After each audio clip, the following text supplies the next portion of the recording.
ఈ చలికాలంలో వేడివేడిగా పెసరతో ఇలా పునుగులు చేసుకొని తింటే చాలా టేస్టీగా ఉంటాయి. ఇవి చాలా క్రిస్పీగా కూడా ఉంటాయి.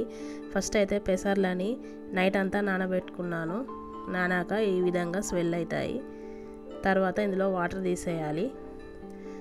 మిక్సీ జార్ తీసుకొని అందులో పచ్చిమిర్చి వెల్లుల్లి వేసుకోవాలి సరిపడా. తర్వాత తగినంత ఉప్పు వేసుకోవాలి. కొంచెం జీలకర్ర వేసుకోవాలి. వేసుకొని గ్రైండ్ చేసుకోవాలి. ఇలా గ్రైండ్ అయ్యాక నానిన పెసర్లని ఇందులో వేసుకోవాలి. వేసుకొని బరకగా పట్టుకోవాలి, మరీ మెత్తగా కాకుండా. ఇలా కొంచెం అక్కడక్కడ పెసర్లు ఉండేటట్టుగా కొంచెం చూసుకుంటూ బరకగా పట్టుకోవాలి. ఇలా పట్టుకుంటే చాలా క్రిస్పీగా వస్తాయి. తర్వాత కరివేపాకు వేసుకోవాలి. పిండిలో వేసుకొని కలుపుకొని ఆయిల్ హీట్ అయ్యాక చిన్నగా వేసుకోవాలి. పునుగుల్లాగా చిన్న పునుగుల్లాగా వేసుకొని స్టవ్ మీడియంగా పెట్టుకోవాలి. ఒక 5 నిమిషాలు లోపల ఉడకడానికి.